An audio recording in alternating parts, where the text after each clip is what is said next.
What's up, gamers? You got TigerChainsaw here, and today I am continuing my reviews of the Mega Man series on the NES. I previously did a video where I ranked all 6 games on the NES from worst to first, and it kind of inspired me to do a little bit more in-depth reviews on each game, and so that's what I'm doing. I've already reviewed Mega Man 1, if you want to check that one out, and longtime viewers and subscribers of this channel may already know I've already done a Mega Man 2 retrospective.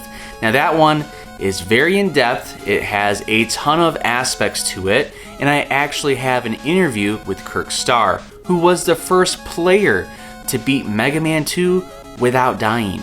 Now that feat got him into Nintendo, where he became a Nintendo counselor. You can listen to that interview in my Mega Man 2 retrospective if you'd like.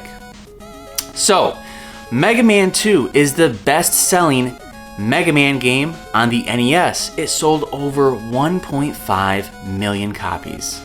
But does that mean that it's the best in the series? Let's find out. Developed and published by Capcom, Mega Man 2 was released in 1988, and it would become the best-selling Mega Man game on the NES, selling over 1.5 million copies. The original Mega Man saw moderate success, so why was there such a jump from number 1 to number 2? Well, to put it short, Mega Man 2 was a full upgrade over the original.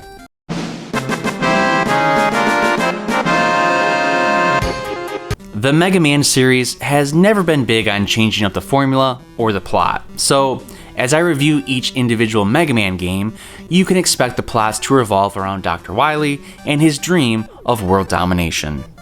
And of course, there will be spoilers in this review.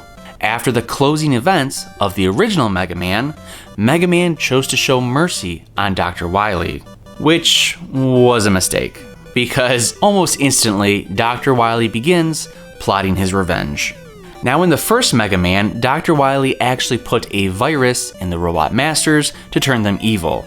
But this time around, Dr. Wily decides he's better off constructing his own Robot Masters as he creates Woodman, Bubble Man, Crash Man, Air Man, Metal Man, Flash Man, Quick Man, and Heat Man. But Dr. Wily, he's not just building robots. He constructs a brand new secret fortress and begins creating smaller robots and sends them off to destroy the city.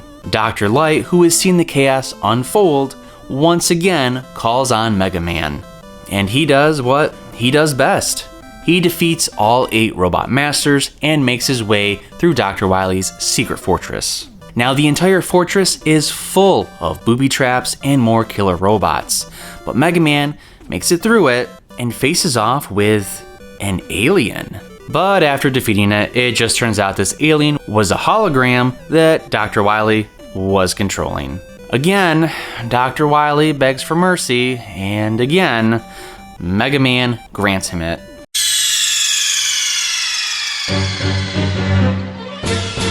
Right from the start, you'll notice that the presentation has been upgraded. You get this really cool opening sequence of this giant building that's scaling upward, and then at the top, you see Mega Man with his hair blowing in the wind. It's just a nice little epic shot of him before you start the game. And once that music hits, it's game on. You get goosebumps just listening to that as it hypes you up as you get ready to take down Dr. Wily. And these are the small details that I love in video games. Despite only being released 1 year later than the original Mega Man 2 is a full upgrade in every sense for gameplay.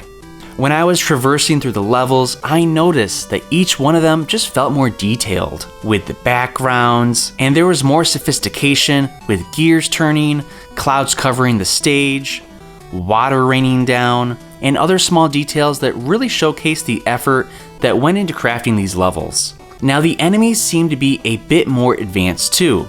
It's not just small enemies popping up from the ground and shooting pellets. You'll have robot birds dropping eggs with dozens of tiny birds buzzing around you, giant fish unleashing swarms of shrimp on you, or roosters that sprint. Each level has unique enemies, and you better prepare yourself and learn their patterns. Just like the first formula for the original Mega Man, you are going to need to memorize the enemy patterns and memorize all the platforming. This isn't a game that you're going to cruise through on your first try. And again, just like the first Mega Man 2 is an extremely hard platforming game because enemies were not the biggest threat of death to me.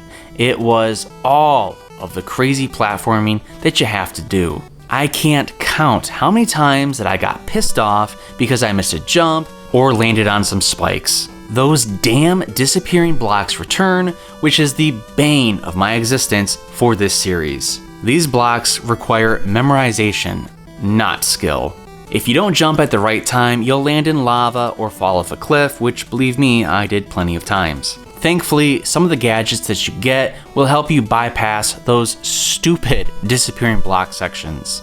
The toughest section by far was getting to the ladders that were too high to jump up to. Now, while Mega Man 2 is generally easier than the first one, there are some portions of the game that were pretty difficult. There's this one section where it's instant death if you get hit by the laser beams, and when you're falling down the screen, you don't always know which way to go, so that portion was a little bit difficult and a little bit frustrating just because of the instant death aspect. Now, one of my favorite features of the entire Mega Man series is the Robot Masters, and of course they return with Mega Man 2, but they go from 6 robots to 8. Again, there's a correct path to follow in terms of the sequence in which you defeat them. You can always play it and try it for yourself, but for me, I wanted to look up which Robot Master I should fight first and then go in the correct order to make the game a little bit easier on me. Once you defeat each Robot Master, you get a pretty cool weapon. But you'll be getting gadgets not just from the robots, but from Dr. Light. At certain points in the game, he'll give you a helicopter board, a rocket surfboard, and another small board that hovers up. One of my gripes with the original Mega Man was how difficult it was, not just in terms of platforming, but in terms of giving you health. Mega Man 2 is a little bit easier because of how generous the game is with replenishing your health bar. And believe me, I'm not complaining. The Robot Masters, I felt like were just a little bit easier as well in the sequel. Heat Man, Bubble Man, Metal Man, and Wood Man are generally easy. I had the toughest fights against Crash Man and Air Man. Once you defeat all 8 Robot Masters, you gain access to Dr. Wily's secret fortress. The Wily stages are short, but they are definitely challenging. One of my favorite bosses of the entire game was actually this giant green dragon that you fight in Dr. Wily's fortress. Now, before you fight him, you have to keep jumping on blocks that are appearing as the screen scrolls. I don't know what it was about the dragon that I liked so much, I just think maybe because it was so big, I just thought it was cool. Another portion of Dr. Wily's castle that was pretty unique was this room where the blocks would break off, form 2 of them, and then attack you. It's pretty easy to bypass this room, but I just thought it was a really cool inclusion in the game. The final Dr. Wily fight can be kind of difficult. It's a little tough to find the sweet spot as he shoots bouncing balls at you, while you must be high enough to shoot at his tank. Now, the alien fight was the easiest, but after slugging through his fortress, I definitely didn't mind that. Now, lots of gamers praise Mega Man 2 for the soundtrack, and I am right there with them. This, to me, is probably the best soundtrack in the entire series on the NES. So you have overall improvements from the gameplay and the environments and even the soundtrack. Once you defeat Dr. Wily, you'll get some colorful credits with Mega Man walking towards you. In the end, he places his helmet down in a grassy field. I've always enjoyed those small cutscenes in old video games. Something about the simplicity just pleases me. However, Mega Man shouldn't keep that helmet too far away from him because he's got 4 more games on the NES.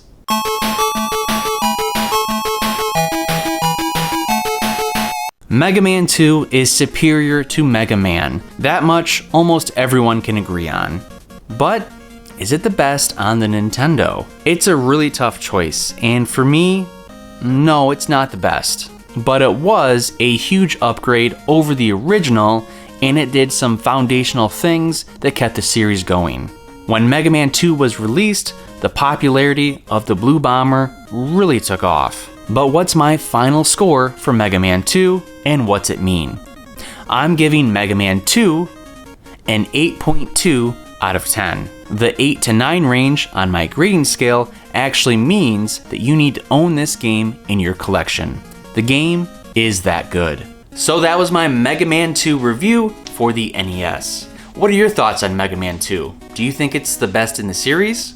Let me know your thoughts in the comments below. And while you're there, don't forget to like this video and subscribe to my channel, as I have plenty of NES content and I have quite a few Mega Man videos. And of course, I'll be reviewing another 4 Mega Man games very soon.